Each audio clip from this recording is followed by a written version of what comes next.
Carolyn Dube here. What's the play for today? Well, today I'm going to take a gel print and I'm going to turn it into an art journal page. Now, along the way, you're going to see why I started using these itty bitty little brushes and why this book may not have been the best choice to find some words in. This is the gel print that I made in the last video, and what I'm going to do is add some more color to it. All those circles, they're just screaming to me for a little outlining. And instead of using something like a pen, which I could have because with this acrylic gouache you can write on it, I'm using this really fine tip paintbrush. If you've seen many of my videos, if you've taken one of my workshops, you know that I am not a fine detail, precise kind of person. And these brushes are much more for that type of person. So why do I have these? Well, I actually have about 30 of them because I was ordering supplies for an in-person workshop I was teaching, and I ordered the wrong brush size. Now, these weren't very expensive brushes, so it wasn't really worth sending them back. So now I have a whole bunch of these fine tip brushes. So yep, it was a great big oops, an outstanding opportunity presenting suddenly, because these are brushes I normally wouldn't have bought, but now I've got them, so I might as well play around with them. As I started out, I'd put these delicate little lines around them as if I was, well, using an itty bitty paintbrush with a small amount of paint. And yeah, it just didn't quite feel right to me. I like the bigger, looser kind of stuff, so I'm putting more paint on this little brush. And by the way, I don't know if you know this, but little brushes don't hold as much paint as a big brush, right? Shocker, right? I know you probably would never have guessed that. I will tell you something else that I learned about little brushes is that because they have less paint on them, they dry out faster. So when I do things like step away for a moment or two, or 3 or 4 or 5, I come back and my brushes are very, very dry compared to if I'd been using a larger brush. Now I know you're on the edge of your seat, the suspense of whether or not those brushes were actually ruined because I left the paint on them. And the answer is no, I got to them within a few minutes and just had to work a little bit harder to get the paint off. But all the brushes that you see here in this video, they did survive. They were not harmed in the process. So now it was like playing a game of Where's Waldo. Remember that guy that would hide in all those busy things with his red and white striped shirt, and you'd have to try and find him? For me, it was trying to find whichever circles here that I didn't have paint around. Because there's always one. No matter how many times I look, there always seems to be one that I forget. And speaking of things that I've forgotten, I think I forgot to mention this stencil is called Speckles and Spots that I used here, and it's one I designed for over at StencilGirl Products. To take care of that white edge and put some color on it, this is where gouache does double duty, because I'm going to spray some water there and mix some of the green in with it, and I'm going to get more of a watercolor look to it. It's going to be more translucent, it's going to spread a lot farther because, well, I've added a bunch of water to it. But I do have one problem. These little brushes, man, they do not cover a lot of space easily.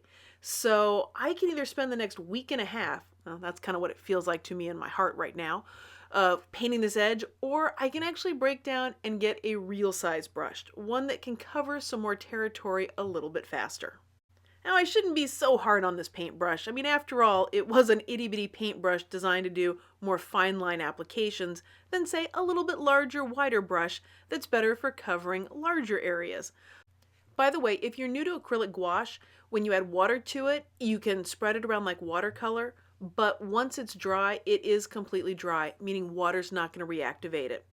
And that's something I can really appreciate when I'm doing mixed media art journaling, those kinds of things, because I like to work in layers. And if I put one layer on top of something, I don't want to necessarily wake up or reactivate what's underneath it all the time. So to have something that once it's dry, that it's going to stay where I put it and I can just work layers on top of it. But if the layers are wet, like right now with the green and the teal that I'm putting on top of it, they're going to blend together a little bit more because, well, they're still wet. But once they dry, they're going to stay where they are. I decided I wanted to use some found poetry in this, so I grabbed a book. And this may not have been the easiest choice of a book to choose, because this one, it's very technical. It happens to be the book called Television Simplified.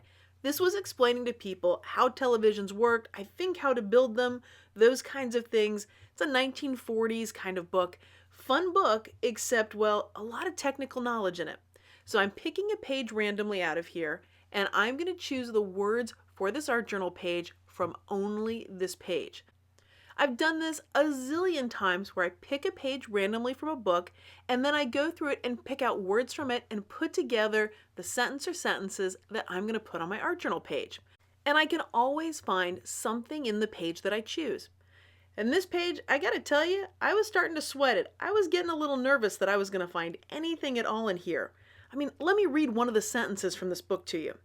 At the start of the scanning motion at the camera tube mosaic, the electron beam is in the upper left-hand corner, point A of figure 1.3.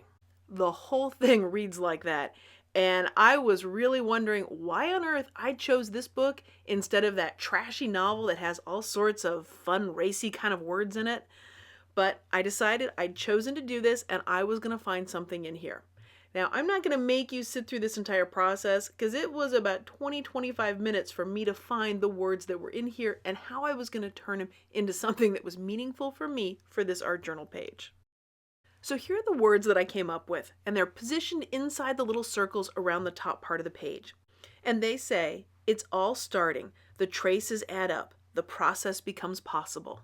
I chose those words because at several points it felt impossible to me that I was going to find the words inside that text, but I eventually did. I haven't committed yet with glue. I haven't glued the words down just yet, and before I do that, I want to do a little bit of writing on here. I'm taking a white pen here and I'm just adding another layer, a very loose layer of scribbling around each one of the circles. Now I can do this because gouache you can write on with a pen. Except you'll notice that I keep checking my pen as if it's not working all the way. Now that's not the pen's fault, that's me. Because in order to write on top of gouache easily, you do need to let it completely dry. And if you don't let it completely dry, pens don't work on it. I have a couple of options. One, I could wait and let everything dry. That doesn't feel like me and I'm feeling impatient, so not going to do that one. Two, I can get out a heat gun and dry it that way, except I have this weird aversion to heat guns and I hate using them. I don't know, a past life trauma or something with a heat gun. Or three, I just go on and it is what it is. Guess which one I'm going to go with. To glue the words down, you can use any kind of glue. Tacky glue, glue stick, gel medium, whatever you've got. For me, I'm going to go with a glue stick here.